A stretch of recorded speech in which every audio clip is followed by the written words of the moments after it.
Tema kita pada malam hari ini adalah 4 perkara yang Nabi meminta perlindungan darinya.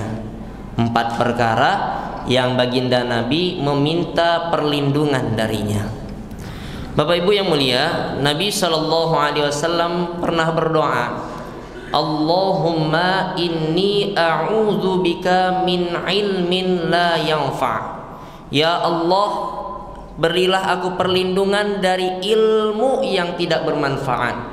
Wa min qalbin la yakhsha', dari hati yang tidak pernah takut, tidak pernah khusyuk. Wa min nafsin la tashba', dari jiwa yang tidak pernah kenyang. Wa min du'ain la yusma', dari doa yang tidak diijabah, yang tidak dikabulkan. Bapak Ibu yang mulia, baginda Nabi SAW orang yang suci, orang yang maksum, yang terjaga dari maksiat, meminta ampunan, meminta perlindungan kepada Allah dari ilmu yang tidak bermanfaat. Lantas apa itu ilmu yang tidak bermanfaat? Secara bahasa Bapak Ibu, ilmu adalah perkara yang datang dari Allah. Lantas ilmu yang bermanfaat itu apa? Ilmu yang tidak diamalkan. Al-ilmu bila amalin kasyajari bila thamarin. Ilmu yang tidak diamalkan seperti pohon yang tidak berbuah, tidak ada gunanya, tidak ada manfaat sama sekali. Sebagaimana kita ketahui bahwasanya kalau ilmu itu bermanfaat Bapak Ibu, maka baginda Nabi SAW bersabda, idza mitta ibnu adam in qata'a a'maluhu illa min salas, shadaqatun jariyatun wa ilmun yuntafa' bihi wal waladus shalih yad'ulah. Kalau seseorang sudah mati, terputus amalannya kecuali 3. Sedekah jariyah, dia bangun masjid, dia bangun madrasah, dia wakaf Quran. Kemudian yang kedua, ilmu yang bermanfaat. Ilmu yang bermanfaat tidak akan putus amalannya. Seandainya ada seseorang dia itu hafiz Quran Bapak Ibu, maka yang paling beruntung adalah guru iqra'nya. Dia bisa membaca Al-Quran, alif, ba, ta, sa, jim, dia pelajari terlebih dahulu. Maka usahakanlah kalau kita mempunyai anak yang menjadi guru iqra' pertama kali dia membaca Al-Quran adalah orang tuanya sendiri, supaya suatu saat Allah Subhanahu wa taala takdirkan anak tersebut menjadi hafiz Quran, maka pahalanya mengalir kepada orang tuanya. Kemudian yang ketiga adalah wal waladus shalih yad'ulah, anak yang mendoakan orang tuanya. Bapak Ibu yang mulia, ilmu bermanfaat. Apakah harus menjadi seorang ulama agar mempunyai ilmu yang banyak? Tidak. Mempunyai ilmu yang satu yang diamalkan itu yang bermanfaat. Kita mengetahui ilmu salat berjamaah Bapak Ibu. Salat berjamaah 27 kali lipat daripada salat sendiri-sendiri. Kok tidak jemaah? Berarti ilmunya tidak manfaat.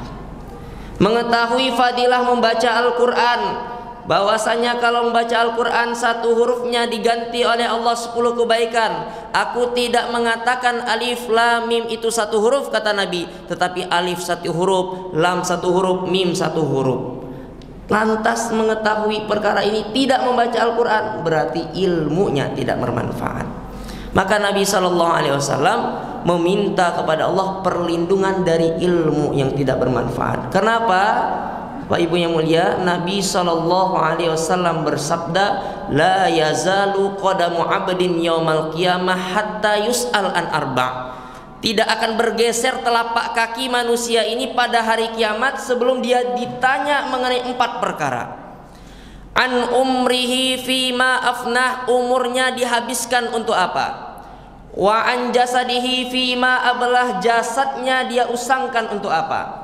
Wa an malihi min ainak tasaba wa fima anfaqah, dari mana dia dapatkan dan untuk apa dia infakkan. Yang terakhir wa an ilmihi, dari ilmunya akan ditanya oleh Allah apakah dia amalkan atau tidak. Maka ilmu yang tidak bermanfaat justru akan menjadi hujjah yang membinasakan orang nanti ketika di akhirat.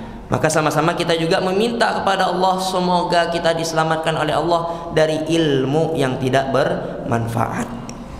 Kemudian yang kedua Bapak Ibu, Nabi berdoa, ya Allah aku berlindung kepadamu dari hati yang tidak pernah takut. Kenapa kok kita ini mengerjakan ketaatan Bapak Ibu?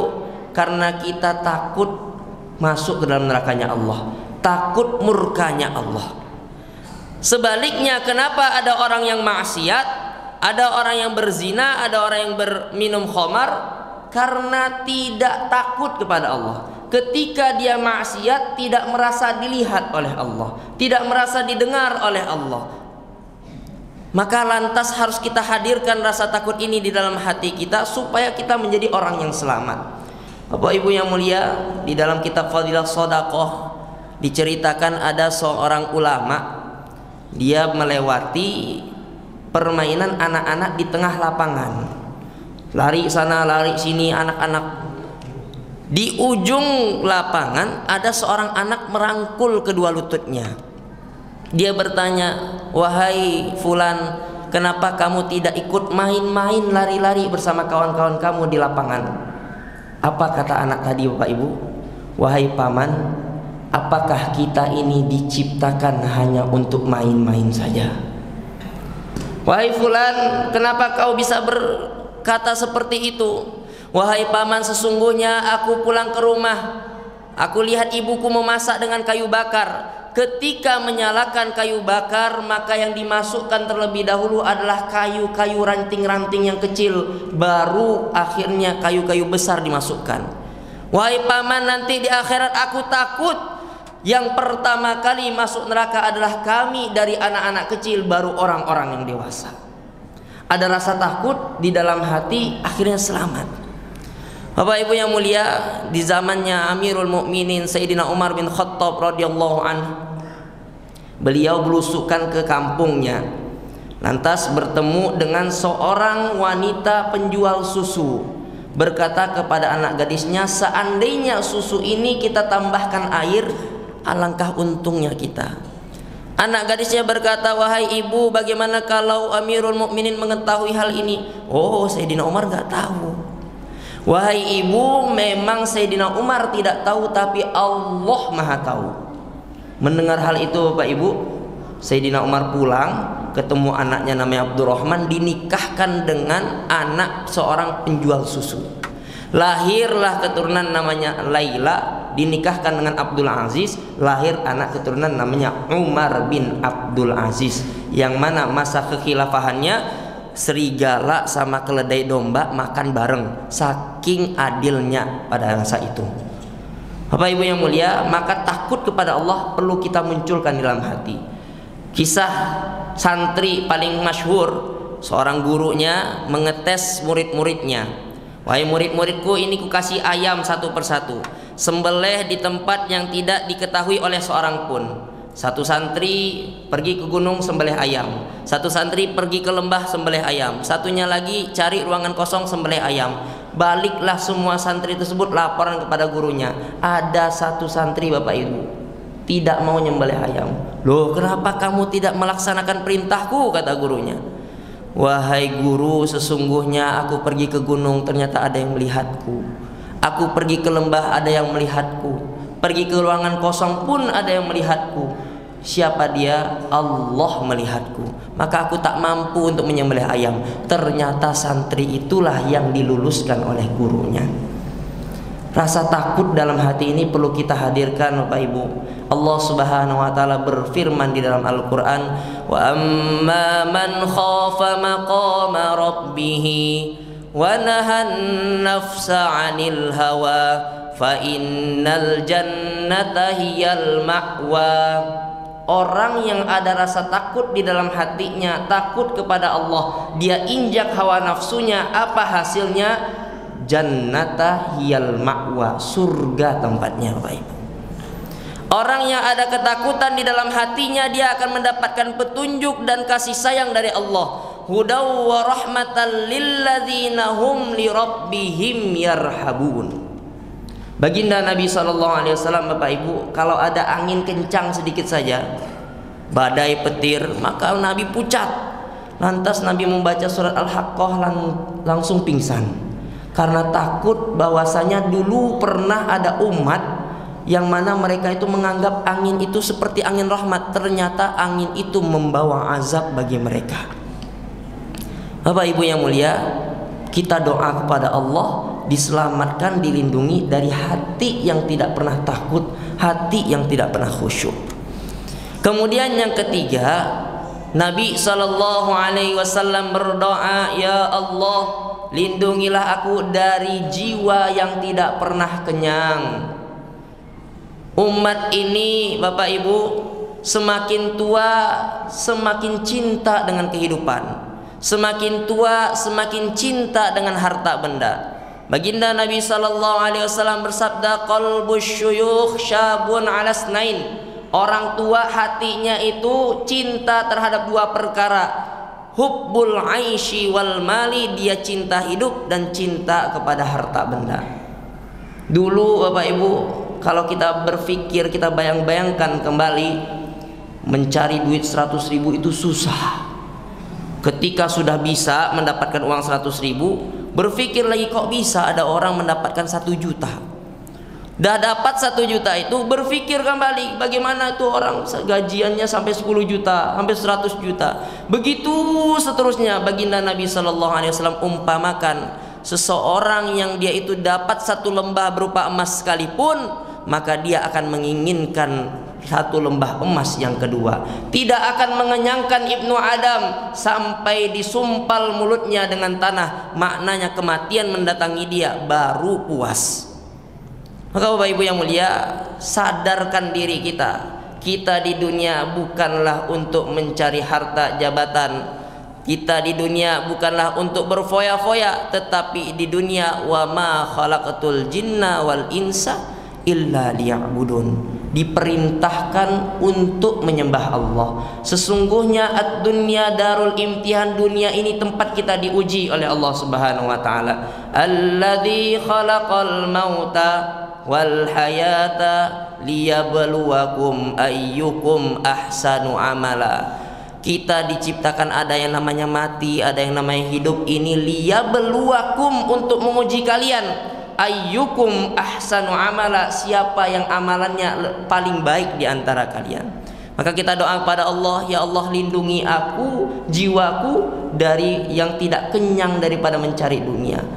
Dengan cara kita isi jiwa kita ini dengan kecintaan kepada kampung akhirat.